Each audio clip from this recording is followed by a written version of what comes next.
Prince Gajendra Babu, உங்ககிட்ட இருந்து தொடங்குறேன். தொடர்ந்து எதிர்க்கட்சிகள் வைக்கக்கூடியது நீட் குறித்து விவாதிக்கணும் அப்படின்னு நாடாளுமன்றத்தில் ஒரு குரலை வைக்கிறாங்க. தொடர்ந்து தேர்வு நடந்த முறைகேடுகள் குறித்தும் பேசணும் அப்படிங்கிறத வைக்கிறாங்க. நீட் குறித்து பேசும் பொழுது மைக் ஆஃப் செய்யப்படுறதா எதிர்க்கட்சிகள் ஒரு குற்றச்சாட்டை முன்வைக்கிறாங்க. அதற்கு சபாநாயகர் ஒரு பதில் சொல்கிறார், இதுவரைக்கும் இப்படி ஒரு முறையே கிடையாது.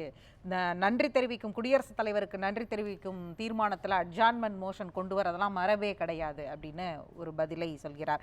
என்ன நடந்தது நாடாளுமன்றத்தில்? ஒரு கல்வியாளராக நீட் குறித்த விவாதம் குறித்து எழுந்திருக்கக்கூடிய நாடு முழுவதுமான போராட்டம், இது குறித்தும் உங்களுடைய பார்வை என்ன? இந்திய அரசமைப்பு சட்டத்தின்படி இறுதி இறையாண்மை மக்களிடம் இருக்கிறது. மக்களிடம் இருக்கக்கூடிய இறையாண்மையை தங்கள் வாக்குச்சீட்டின் வாயிலாக தான் தேர்ந்தெடுக்கும் பிரதிநிதி மூலமாக அரசுக்கு கொடுக்குறாங்க. அப்படி தான் நாடாளுமன்றத்துக்கு இறையாண்மை கிடைக்குது, அப்படி தான் சட்டமன்றத்துக்கும் இறையாண்மை கிடைக்குது. அதுதான் இந்தியாவினுடைய ஜனநாயகம், நாடாளுமன்ற ஜனநாயகம் என்பதை நாம் உணரணும்.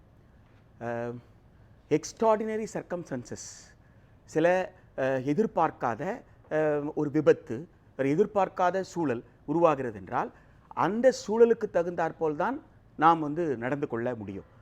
சாதாரண நிலையில் இருக்கக்கூடிய நேரத்தில் நாம் எப்படி நடந்துக்கிட்டோமோ அந்த மாதிரி இல்லை. குடியரசுத் தலைவர் ஒரு ஆட்சி அமைகிறது, 5 ஆண்டு காலம் நடக்க போகிற ஆட்சியினுடைய கொள்கை முடிவை அறிவிக்கிற உரை. அது 5 ஆண்டு காலத்திற்கு தனது அரசு எத்தன்மை வாய்ந்ததாக இருக்கோன்ற கொள்கை முடிவு அறிவிக்கிற அந்த கொள்கை முடிவு அறிவிக்கின்ற அந்த உரையில் நீட் முறைகேடை பற்றி குடியரசுத் தலைவர் பேச வேண்டிய ஒரு நிர்பந்தம் குடியரசுத் தலைவருக்கு எழுகிறது. ஏனென்றால் அவர் கொள்கையை பற்றி தான் பேசுவார் இயல்பாக. ஆனால் இந்த இடத்துல அது ஒரு அசாதாரணமான சூழல், அசாதாரணமான நிகழ்வு. எனவே அதை கூட நாங்கள் கருத்தில் எடுத்திருக்கிறோம் என்பதை குடியரசுத் தலைவர் சுட்டிக்காட்டியதாக நாம் புரிந்து கொள்ள முடிகிறது. எனவே ஒரு அசாதாரண சூழல்ல 24 லட்சம் குடும்பங்கள் சம்பந்தப்பட்டதில்லை. இந்த மருத்துவ மாணவர் சேர்க்கை தள்ளி போவதனால் மருத்துவ படிப்பு பாதிக்கப்படுகிறது. ஒவ்வொரு ஆண்டும் மருத்துவ இந்த குறிப்பிட்ட காலத்துக்குள்ள நடந்தாதான் அந்த கல்வி ஆண்டிற்கான மருத்துவ வகுப்புகள் தொடங்கும். எனவே இது மருத்துவ கல்வியை பாதிக்கும். இத்தகைய மன உளைச்சலுக்கு உள்ளாகிற மாணவர்கள் மருத்துவ கல்வியை முடித்துவிட்டு பல்வேறு நிர்பந்தங்களில் வெளியில் வரும் பொழுது அது சுகாதாரத்துறையை, மருத்துவ சேவையை அது எந்த அளவிற்கு பாதிக்கும் என்கின்ற அளவெல்லாம் ஒரு பரந்தப்பட்ட ஒரு கேள்வி எழுகின்ற நேரத்தில் நாடாளுமன்றம் இது குறித்து ஒத்திவைத்து விவாதிப்பதில் எந்த தவறும் கிடையாது. இன்னும் சொல்ல போனால் திரு தர்மேந்திர பிரதான் அவர்கள், கல்வி அமைச்சர் அவர்களோ அல்லது நாடாளுமன்ற விவகாரத்துறை அமைச்சர் அவர்களோ, சுகாதார அவர்களே முன்வந்து கூட இந்த விவாதத்தை அவங்க நடத்தி இருக்கலாம், அவங்க சொல்லி இருக்கலாம். ஆனால் இது ஒரு அசாதாரணமான சூழல் என்பதை புரிந்து கொள்ளாமல் 24 லட்சம் குடும்பங்கள் சம்பந்தப்பட்டது. இந்த 24 லட்சம் குடும்பங்கள்ல பல லட்சம் பேர் ரிப்பீட்டர் ரீரிப்பீட்டர் என்று 2வது முறை 3வது முறை எழுதினவங்க எல்லாம் கூட அடங்கும். அப்போ இதை பற்றி எதுவுமே கவலைப்படாத போது என்னை பொறுத்த வரைக்கும் எதிர்க்கட்சிகளை முடக்கல, நாடாளுமன்ற ஜனநாயகத்தை முடக்கி இருக்கிறார்கள். மக்களுடைய எதிர்பார்ப்பிற்கு நேர் எதிராக எப்படி எல்லோரும் வாங்க வாக்களிங்க அப்படின்னு சொல்லி நம்ம கேட்டோமே, அப்போ வாக்குன்றது என்ன சாதாரண விஷயமா? அப்போ மக்களுக்கு ஜனநாயகத்தின் மீது இருக்கிற நம்பிக்கை, அப்ப நம்மை பற்றி பேச போறது இல்ல. ஒரு பிரச்சனை வந்துருச்சுன்னா அது சிக்கலான பிரச்சனைனா அன்றைக்கு பேசி தீர்க்காமல் இவர்கள் என்றைக்கு பேசி தீர்க்க போகிறார்கள் என்று ஜனநாயகத்தின் மீது மக்களுக்கு அவநம்பிக்கை ஏற்படுவதற்கான எல்லா வாய்ப்பும் இருக்கிறது. இந்த சூழல், இந்த நேஷனல் டெஸ்டிங் ஏஜென்சி அப்படின்னு சொல்லப்படுற அந்த அமைப்பு, அந்த அமைப்பை பற்றிய கேள்விகள் இப்பொழுது எழுந்திருக்கு. அந்த அமைப்பே நேரடியாக முறைகேட்டில் இறங்கி இருக்கிறாங்க குற்றச்சாட்டுகள் எழுந்திருக்கிற நேரத்தில் நிச்சயமாக நாடாளுமன்றம் இது விவாதத்திற்கு எடுத்திருக்கணும். இது எதிர்க்கட்சியை முடக்கல, நாடாளுமன்ற ஜனநாயகம் முடக்கப்படும். அந்த முறைகேடுகள் தொடர்பா ஒரு குழு அமைச்சிருக்கிறாங்க, அந்த குழு விசாரணை நடத்துது. இந்த இன்னும் சொல்லப்போனால் மாணவர்களிடமும் பொது கருத்துக்கள் கேட்கப்படுது அப்படின்னு தொடர்ந்து வரக்கூடிய செய்திகள், மத்திய அரசு சார்ந்து சொல்லக்கூடிய விஷயங்கள், இதை இன்றே பேச வேண்டும் என எதிர்க்கட்சிகள் சொல்வதற்கான காரணம் அப்படின்னு கேட்பதற்கு உங்களுடைய பார்வை?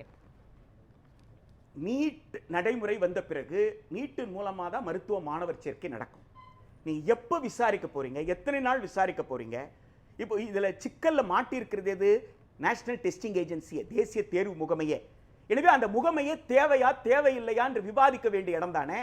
நீங்க நேஷனல் டெஸ்டிங் ஏஜென்சி போய் பார்த்தீங்கன்னா அங்க என்டிஏ ரிஜிஸ்ட்ரேஷன் அண்ட் MOAன்னு இருக்கும். அதை போய் நீங்க கிளிக் பண்ணுங்க. இப்போ கூட நீங்க கிளிக் பண்ணுங்க. அதுல ரிஜிஸ்ட்ரேஷன் சர்டிபிகேட் தான் வருதே தவிர MOA வரவே இல்லை. MOAன்றது மெமோரண்டம் ஆஃப் அசோசியேஷன். அந்த மெமோரண்டம் ஆஃப் அசோசியேஷனை பார்த்தாதான் யார் அந்த நேஷனல் டெஸ்டிங் ஏஜென்சியை உருவாக்குனாங்க, எந்த அதிகாரத்தின் கீழ் அது சொசைட்டி ரிஜிஸ்ட்ரேஷன் ஆக்ட்ல பதிவு செய்யப்பட்டதாக இருக்கு. அப்படி என்றால் அரசுக்கும் அதற்கும் இருக்கக்கூடிய தொடர்பு என்ன? இதுல பொறுப்பேற்க நேஷனல் டெஸ்டிங் ஏஜென்சி தவறு செய்தால் அது ஏஜென்சியோட தவறா அல்லது அரசின் தவறா? இதுல பொறுப்பு யார்? யாருக்கு அவங்க ரிப்போர்ட் பண்ண போறாங்க? அவங்க நாடாளுமன்றத்துக்கு ரிப்போர்ட் பண்ண போறாங்களா, கல்வித்துறைக்கு ரிப்போர்ட் பண்ண போறாங்களா, சுகாதாரத்துறைக்கு சொல்ல போறாங்க? எந்த துறைக்கு அவங்க ரிப்போர்ட் பண்ணுவாங்க? யாருக்கு அவங்க பொறுப்பு மிக்கவர்கள் என்ற எந்த கேள்விக்கும் விடை இல்லை. அப்ப இந்த விடைகள் இந்த விசாரணை தெரியாது. விசாரணையில் என்ன தெரிய வரும்னா, கிரேஸ் மார்க்னு சொல்ற அந்த பதத்தை பயன்படுத்தியதே தவறு. எனவே அந்த பதத்தை ஏன் பயன்படுத்தினீர்கள்? நேரம் இழப்பு என்றால் நேரம் இழப்பிற்கு மதிப்பெண் தரலாம் என்று உங்களுக்கு யார் ஆலோசனை கொடுத்தது? அப்ப இது யாருக்கு பயன் கொடுக்கிறதுக்காக நீங்க இதை செஞ்சிருக்கிறீங்க? எந்த கேள்விக்கும் விடை தவறே இருக்கக்கூடாது என்கின்ற அளவில் நீங்க பல்வேறு வகையில் ஆய்வு செய்து தான் நாங்கள் கேள்வித்தாளை தயார் பண்றோம்னு சொல்றீங்க. அப்படியெல்லாம் உங்க வலைதளத்தில் சொல்லியிருக்கிறீங்க. அப்படி என்றால் அந்த கேள்வி, குறிப்பிட்ட கேள்விக்கு 2 விடை எங்கே இருந்து வந்தது, அதுக்கு யார் பொறுப்பு என்று சொல்லி அந்த தனிநபர் மீது தான் நீங்க நடவடிக்கை எடுக்க போறீங்க. அதுக்கு தான் இந்த விசாரணை. ஆனால் 24 லட்சம் குடும்பங்களுடைய பாதிப்புக்கு யார் பதில் சொல்றது? இதனால் ஒரு சின்ன பர்சன்டேஜ் மாறினா கூட நீதிமன்றத்துல வழக்குல கூட நீங்கள் சொல்ற அந்த 24 லட்சம் மாணவர்களோ அல்லது இந்த குடும்பங்கள் குறித்த பார்வையில இந்த நீட் டெஸ்ட்டை அவங்க இது அவங்க அதுக்கு ரத்தோ தடையோ எதுவுமே கொடுக்கல இல்லையா? அது பாட்டுக்கும் கண்டினியூ ஆகிற மாதிரி தானே கொடுத்துருக்குறாங்க. அப்ப அந்த மார்க் இந்த கன்ஃபியூஷன், இதுல ஒரு குளறுபடி நடந்திருக்குல்ல. இப்ப எப்படி இப்ப ஒரு பக்கம் அட்மிஷன்ஸ் எல்லாம் நடக்குது, கவுன்சிலிங் ஆரம்பிச்சு அட்மிஷன்ஸ் ஆரம்பிச்சா அது எப்படி நடக்கும்? அதுல என்ன சிக்கல் வரும்னு பார்க்கறீங்க? நாள் கடக்குது இல்ல, நாள் கடக்குதுன்ற ஒன்று ஒரு சின்ன பர்சன்டேஜ்ல ஒரு வித்தியாசம் வந்தால் கூட அது மாணவர்களை பின்னுக்கு பல அடுக்கு கீழே வர்றதுக்கான வாய்ப்பு இருக்கு. ஆக இந்த பதட்டம் எத்தனை நாளுக்கு அப்படின்ற ஒரு மிக முக்கியமான கேள்வி இருக்கு. ரெண்டாவது, இந்திய ஜனநாயகத்தில் செப்பரேஷன் ஆஃப் பவர்னு இருக்குங்க. 3 அங்கங்கள் இருக்குன்னா 3 அங்கங்களுக்கும் தனித்தனியான அதிகாரங்கள் இருக்கு. எனவே எதுக்கெடுத்தாலும் நீங்க உச்சநீதிமன்றம் நாடாளுமன்றம் எடுத்த நடவடிக்கை அரசமைப்பு சட்டத்தின்படி இருக்கிறதா, அரசின் செயல்பாடு அரசமைப்பு சட்டத்தின்படி இருக்கிறதா என்று அரசமைப்பு சட்டத்தின் பாதுகாவலர், மக்களின் உரிமையின் பாதுகாவலர். எனவே கொள்கை முடிவை எடுக்க வேண்டிய இடம் அரசு. அந்த அரசு யாருக்கு பொறுப்புன்னு கேட்டா நாடாளுமன்றத்துக்கு தான். எனவே நாடாளுமன்றத்தில் விவாதிப்பது தான் சரியாக. நீதிமன்றத்தில் வழக்கு நடந்தாலும் சரி, நீதிமன்றத்தில் தீர்ப்பு எப்படி வந்தாலும் சரி, ஒரு மக்கள் விரும்பக்கூடிய ஒரு மக்களாட்சியில் மக்களின் தேவைகள் என்ன என்று விவாதிக்க வேண்டிய ஒரு நாடாளுமன்றம் தான் இதை விவாதிக்கணும். அதை உடனடியாக விவாதிப்பது தான் சரியாக இருக்குமே தவிர, ஒரு கல்வியாண்டு தொடங்கி இருக்கிறது, ஒரு கல்வியாண்டின் தொடக்கத்தில் இந்த குழப்பம் இருக்கிறது. இப்போ இன்ஜினியரிங் கவுன்சில் தொடங்கிட்டாங்க, மற்ற arts and science college counselling தொடங்கிட்டாங்க. இப்போ உங்களுக்கு மெடிக்கல் காலேஜ் எவ்வளவு லேட் பண்றீங்களோ, நாளைக்கு மெடிக்கல் காலேஜ்ல எனக்கு சீட் கிடைக்குமா கிடைக்காதா என்ற நம்பிக்கை இல்லாத ஒரு சூழல்ல அவங்க எந்த பாடத்தை வேணாலும் எடுத்திருப்பாங்க.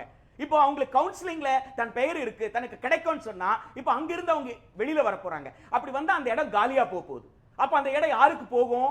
அப்போ ஒரு தகுதி பெற்றவர்கள் அங்க போகாம அவனுக்கு அந்த நேரத்தில் அந்த பெண்ணுக்கோ ஆணுக்கோ அந்த இடம் கிடைக்காம அவர் வேற எதுக்காவது போயிருப்பார். அப்போ ஒரு தகுதியானவர் பொறியாளர் ஆவதையும் நான் தடுத்து இருக்கிறேன். இங்க மருத்துவ கல்விக்கான அந்த கால அவகாசம் இருக்கு இல்லைங்களா, அந்த ஒரு கல்வியாண்டு அதுவும் எனக்கு விரையாம இருக்கு. இது என்னுடைய மருத்துவ கல்வியே பாதிக்க போகுது. அது எங்க எனக்கு ரிஃப்ளெக்ட் ஆக போகுதுன்னா சுகாதாரத்துறையில் ரிஃப்ளெக்ட். அப்போ இவ்வளவு பெரிய சிக்கல்கள் இருக்கிற இடத்துல நாடாளுமன்றம் விவாதிப்பதில் என்ன சிக்கல் இருக்கு? அதை விவாதிக்க முடியாது என்று சொல்வது நிச்சயமாக இது ஜனநாயகம் விடுக்கப்பட்ட சவாலாகத்தான் நான் பார்க்கிறேன்.